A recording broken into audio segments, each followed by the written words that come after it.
from the Fox 5 studios, this is Silver State Sports Live.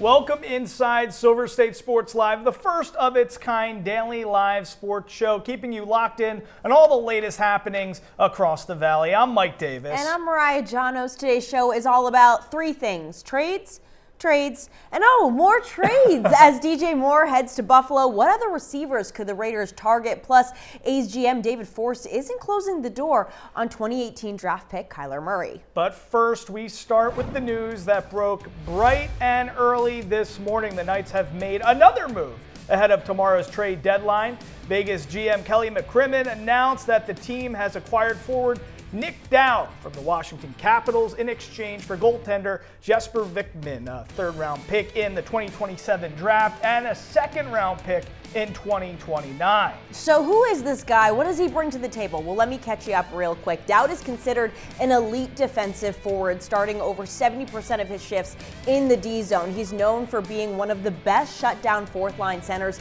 in the league and has a strong impact on the penalty kill with the highest shorthanded ice time amongst Caps forwards and ranked 10th out of all forwards across the league this season. So they got themselves a nice gritty anchor to pair with yesterday's acquisition of Cole Smith. I love me some gritty. And here to break down these moves is Ken Boehlke of Sin Bin Vegas on Twitter, your favorite VGK account to follow. Thanks for being with us. So yesterday the Knights brought on Cole Smith. Today they get Nick Dowd, both fourth-line guys. What do you think about these moves? What do they indicate about the direction in which the Knights are headed for this final playoff push? Yeah, it seems like the plan is like to try and kind of shift around some of the pieces at the bottom of the lineup. That's obviously a little bit easier to do than shifting the pieces at the top of the lineup. They're a lot more expensive. Some of them are injured, so it's a little bit more difficult to do. But yeah, you're kind of taking guys like Cole Reinhardt and Alex Holtz and maybe potentially Brandon Saad and maybe even Riley Smith if we get there. Out of the lineup and bringing in different looking pieces. I don't necessarily know that they're better per se. Like there's definitely a little bit more of a defensive lean to these forwards than what we had seen. We will see. It's definitely just kind of mixing the deck of cards, right?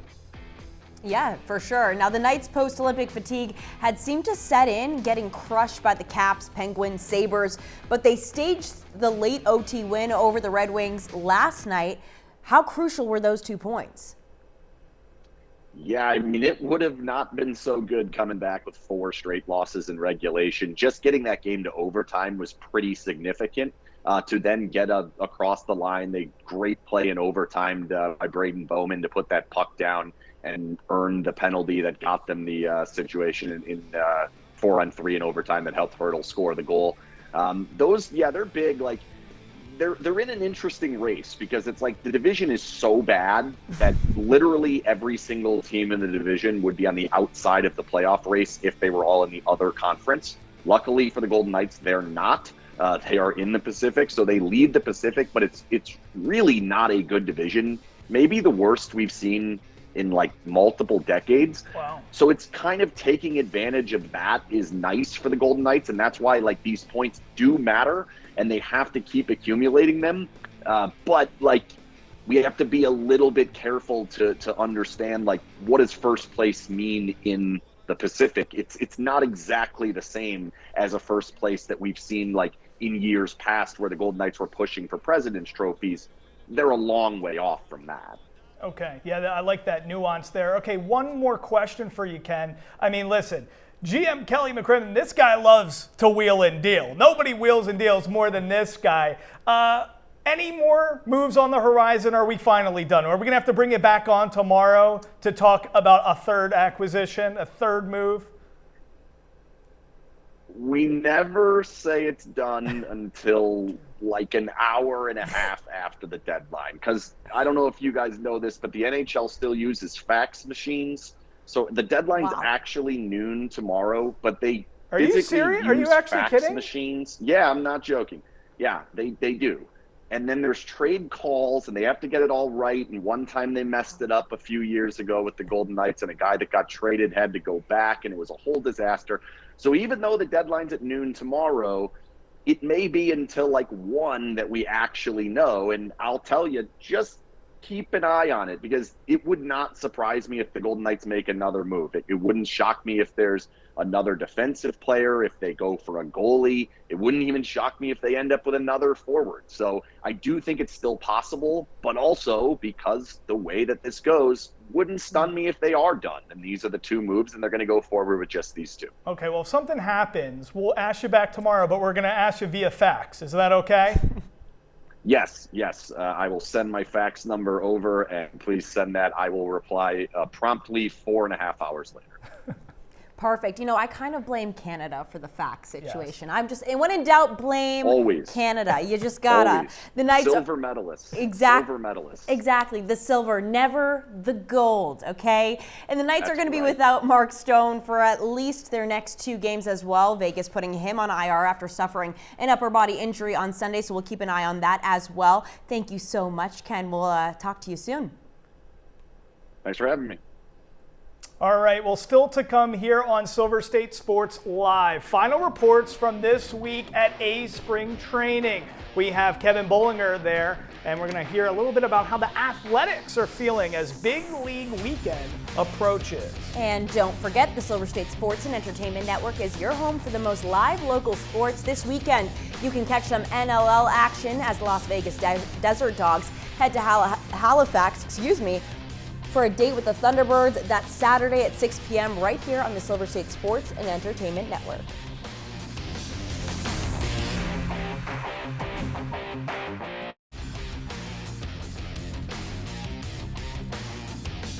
You're watching Silver State Sports Live.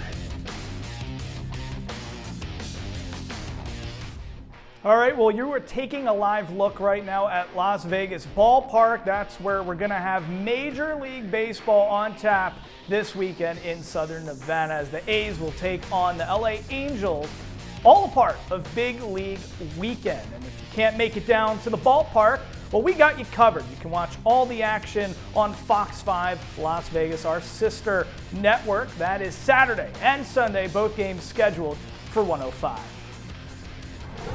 And joining us now to share more about the exciting weekend ahead is Fox 5 Sports Director Kevin Bolinger. Kev, Big League Weekend at Las Vegas Ballpark is on deck. How are the players feeling about the opportunity to play in front of their future home fans?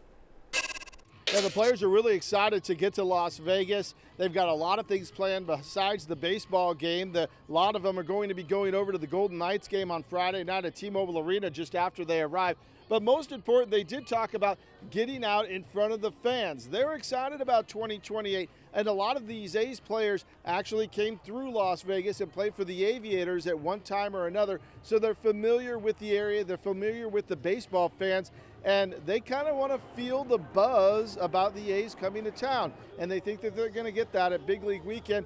And, of course, maybe get a sneak peek at what that stadium's starting to look like with the construction side as well. So, overall, a little bit more than just baseball for the A's players this weekend. They're looking forward to start getting the vibe of the city. We're only 2 years away from the A's moving there permanently. Kevin, you talked to fans down in Mesa yesterday. What is the overall feeling from the fan base regarding the move to Vegas? Well, I think it's going to be a gradual excitement build for the fan base. If you talk to the Bay Area fans, of course, they're still upset that the team left Oakland, and that's understandable when a franchise leaves the city that you're used to going to the games in for all of those years. But at the same time, those diehard fans also explain that they understand why the A's had to do it, that the Coliseum just wasn't a viable option long term, and they weren't able to get a deal done in Oakland. So they had to go somewhere else, and Vegas was a good opportunity for the A's to not only build the stadium, but also build the organization back up, build the finances back up so they can start reinvesting in the players on the field and get back to what the A's have been known for, putting together quality teams that can make a playoff run. It's happened in the 70s, it happened in the 80s, it happened in the 90s, and they're hoping that it's going to happen in Las Vegas as well. And meanwhile, thank you, Kevin, so much before we get rolling here. Meanwhile, the A's first-round draft pick, Kyler Murray, will be searching for a new team when the new NFL league year begins next week. The Athletics still hold the rights to Kyler. That is, if he chooses to make a return to baseball, and A's general manager David Force says they'd welcome Kyler back to the organization with open arms. Now, Force told MLB.com, quote, Kyler is an elite NFL quarterback, and I'm sure there are plenty of opportunities for him to continue his football career. That said, he and his baseball representatives know we're always open to him exploring a return to baseball with the A's if that time ever comes. All right, Mike. So let me just ask you this. Yes. Kyler does play a premium position. Lots of teams calling on his services. One team that's reported to be interested, the Minnesota Vikings. That could be an interesting fit there. But who could better use Kyler Murray at this point in time? The Athletics, who still have him, technically. Yes, his rights. Or the Raiders. Okay. Stick with me on this, Mariah. Yes. I think, in my opinion, Kyler Murray would only be, there's a key word here, Mariah. The key word is distraction. He would be a distraction for the Raiders. That's why I'm picking the A's here. Yes. I'm sorry. No. Stick with me on this. How is he a distraction? Because they're drafting Fernando Mendoza. So we don't need quarterback controversy. We don't need a former #1 pick. We don't need anybody joining the organization that even could potentially compete with Fernando Mendoza. Absolutely not. I don't want Malik Willis. I don't want anybody, even in that vicinity of I don't even want Mac Jones, frankly. The type of guy that we need is a true backup who can play a few games into the Raiders season, but this is Fernando Mendoza's time to shine. So my choice here, just like you see in that picture, he would look better in some A's gear because he would be box office. As the A's try to make their move to Vegas, he would be box office entertainment. I don't want to introduce any distractions with Kyler Murray and the Raiders. He should go to the Vikings. He should go somewhere else. But I'd rather have him on the A's than the Raiders. What about you? No. I completely disagree with you. Completely disagree with you. Here's the thing. Yesterday, I made my case as to why it would be difficult for Kyler Murray to crack this lineup. There is so much depth in the Athletics outfield, specifically at center field where Kyler Murray plays. Also the middle infield where you could also slot him in. He would have to beat out a lot of guys that have been playing baseball for the last 8 years. Kyler Murray has not. The Raiders have a starting open position at quarterback. I know we're expecting them to draft Fernando Mendoza, and even if that does happen, I'm not high on starting rookie QBs in week 1. I think they need to ride the pine for a couple weeks and really get a feel for what's going on here. Who better to learn from than a former first-round pick who was taken by a struggling organization looking to turn things around and knows the pressure that comes with being that first-round pick, the messiah of an organization. I'm saying Kyler Murray to the Raiders. I would rather have Fernando Mendoza sit behind Kyler Murray and study and pick his brain than AOC. And on top of it, you add another weapon for Clint Kubiak right out of the gate with the dual option quarterback. It's Kyler's still trying to win now. It's a Joe Flacco. That's who you learn from. Bring a 40-year-old in who has similar traits and tendencies, and he's not going to be pining for your job. Kyler wants to prove to everybody he can still be a franchise quarterback. Get him on a one-year deal. No Kyler Murray in Vegas. Nope, I'm not into it. All right, whatever. The Raiders might not need Kyler Murray, but they do need a wide receiver. So coming up, we're given our targets for the Silver and Black.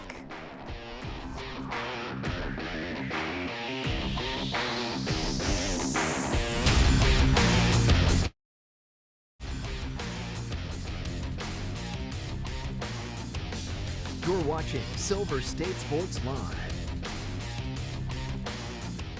Well, Josh Allen has a new favorite toy after years of searching for a top wide receiver target. The Bills made a trade today for DJ Moore. In return, the Bears are receiving a second-round pick.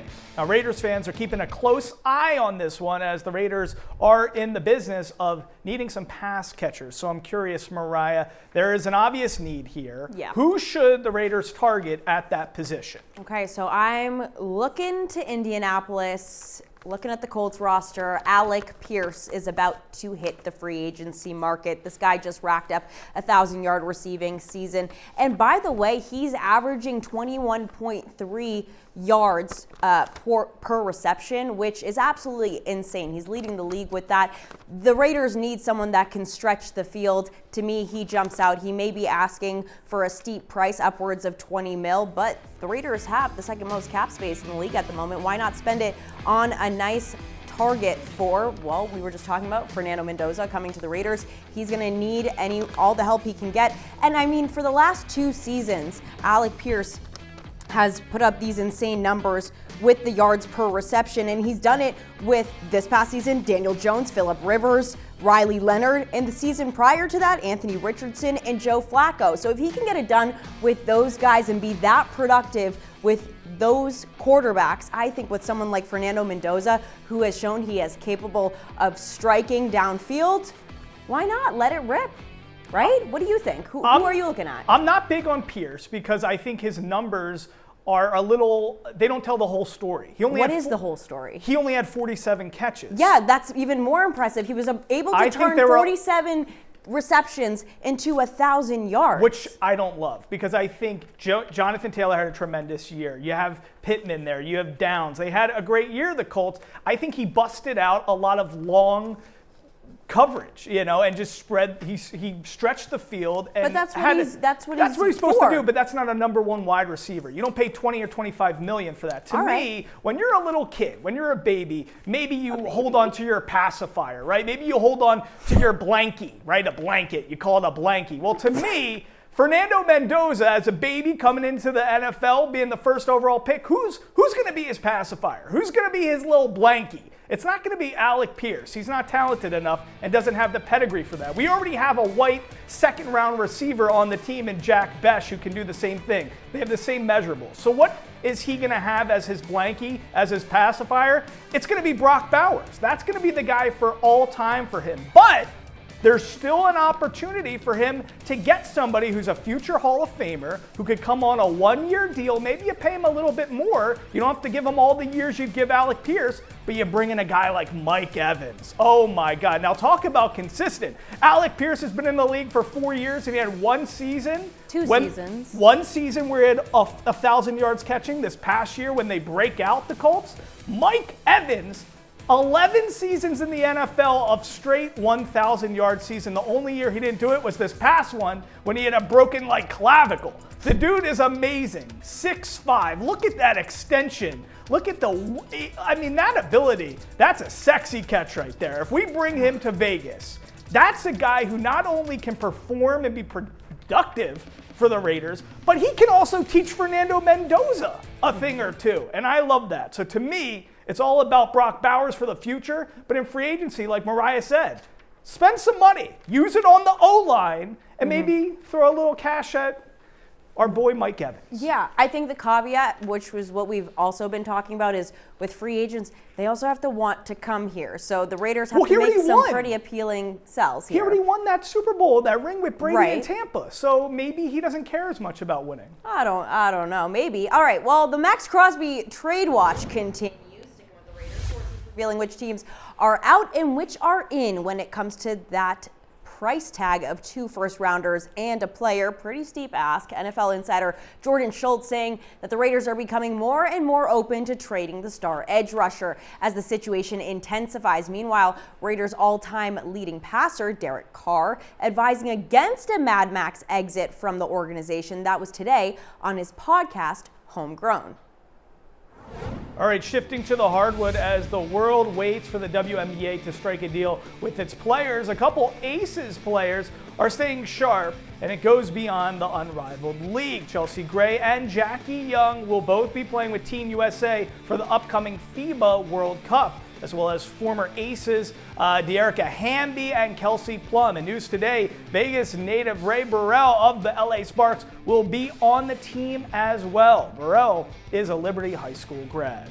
We love that. Sticking with the hardwood, the Rebels got a big win last night, taking down Boise State in convincing fashion, 76 47 was the final score. A big one as the Lady Rebs finish out the regular season on a high note, securing the number 2 seed in the Mountain West Tournament, which gets underway on Saturday. Lady Rebels have a bye. They get going on Sunday.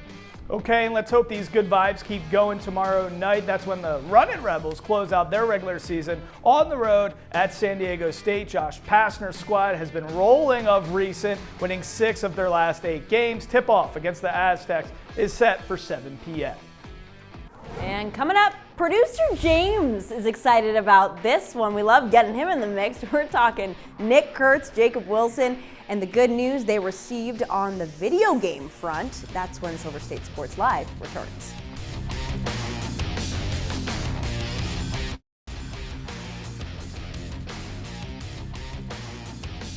You're watching Silver State Sports Live.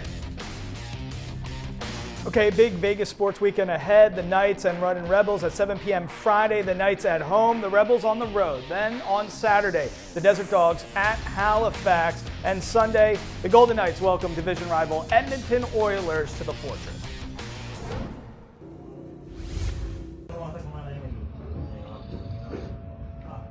Diamond Club? MLB The Show, huh? Oh, that is awesome. Oh, this is sick. Whoa. I want to break it. That's awesome. This is sick. That's really cool. Wow. This is 101 Diamond Club. Diamond Clubs. Whew. That's awesome. This is sick. I love it. 2 of the A's young studs getting some respect from the video game world. Nick Kurtz and Jacob Wilson will be Diamond players in MLB The Show's Diamond Dynasty mode. Meanwhile, they'll be at least an 85 overall or above. We found out yesterday from the show ratings reveal that Kurtz and Wilson will both start out as 85 overalls when the game is released on March 17th. May not sound like much, but they're pretty stoked about it. James is already waiting in line. He's at GameStop. He already left. We'll see you tomorrow.